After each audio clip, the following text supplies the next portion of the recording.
Question number 3, Phil Twyford. Thank you, Mr Speaker. My question is for the Minister responsible for Housing New Zealand Corporation. What changes, if any, did he make to the Housing New Zealand's draft statement of performance expectations received by his office on 20th of May 2016, and why has the statement still not been published 5 months later? The Honourable Bill English.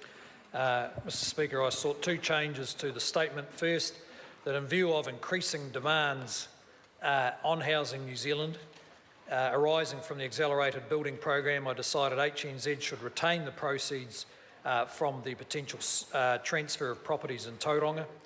Secondly, I asked HNZ to reconsider their planned housing divestments, particularly in provincial areas, in light of the need, in the light of stronger demand for social and emergency housing in those areas. Publication of the statement has been affected by these changes and by the start of a new Chief Executive in September. Supplementary. Supplementary question, Phil Twyford.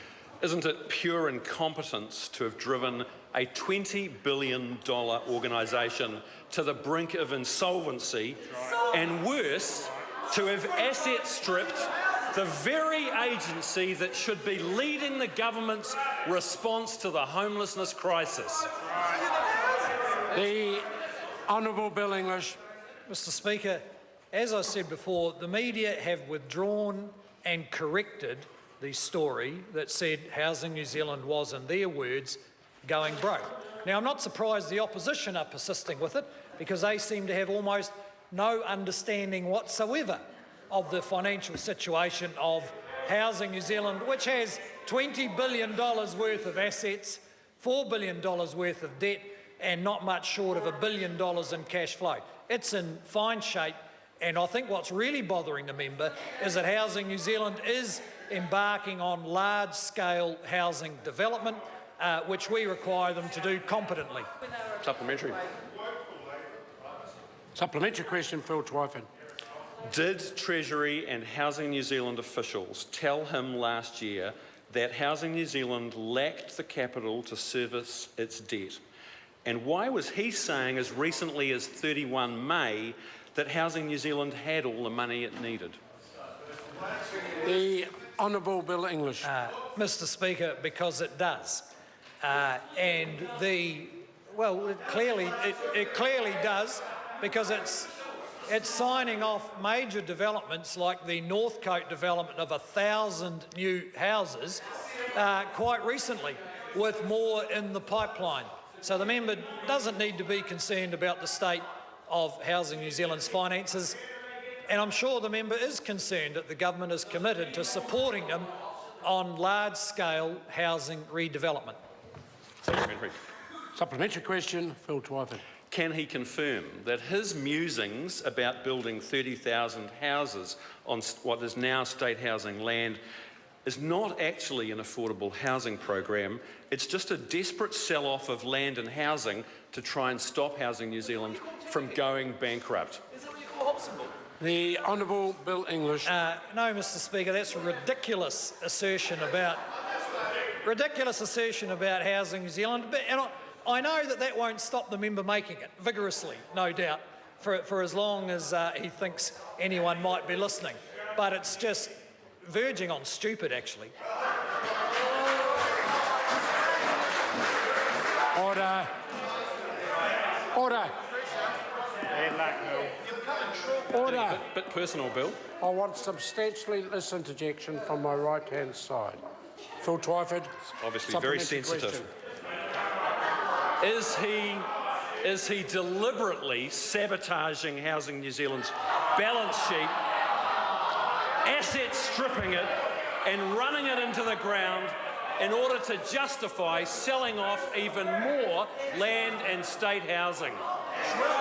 Order. The Honourable Bill English. Mr Speaker, that's the reason why Labor is such a fiscal risk, because that's their description of sound financial management. The fact is that the Housing New Zealand's large-scale building program is financed ultimately by people working in the rain all last week, paying their PAYE, giving us their GST on their milk from the supermarket, and that is why we are going to be demanding of Housing New Zealand to ensure they have well-developed, well-thought-through development plans and are very careful about how much of the taxpayers' money they are going to deploy in large-scale property development, which is in itself quite risky. Now, the member can call that sabotaging the balance sheet. We call it doing the job properly.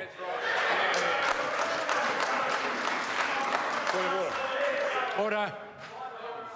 Order. Is this a point of order? Point of order. Point of order, Phil Twyford. Mr Speaker, I seek the leave of the House to table the advice from Treasury and Housing New Zealand officials in which they say that Housing New Zealand is at risk of being unable to service its debts. I just need to know where the member sourced that Treasury advice. Under the official information. On that basis, I'll put the leave is sought to table that particular OIA response. Is there any objection to it being tabled? There is none. It can be tabled. Supplementary. Supplementary question, Phil Twyford.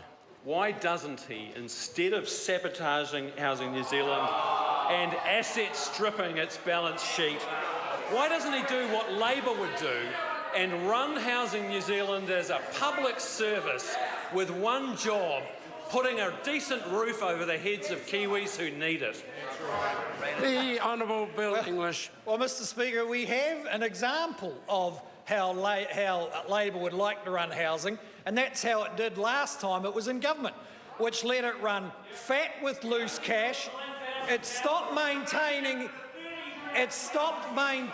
the houses so that it would have some cash to build some new ones, and we've spent 8 years having to backfill the damage, sort out the arrogance and complacency that was there in 2000. Order. There is little point in carrying on with the answer with the amount of interjection coming. Question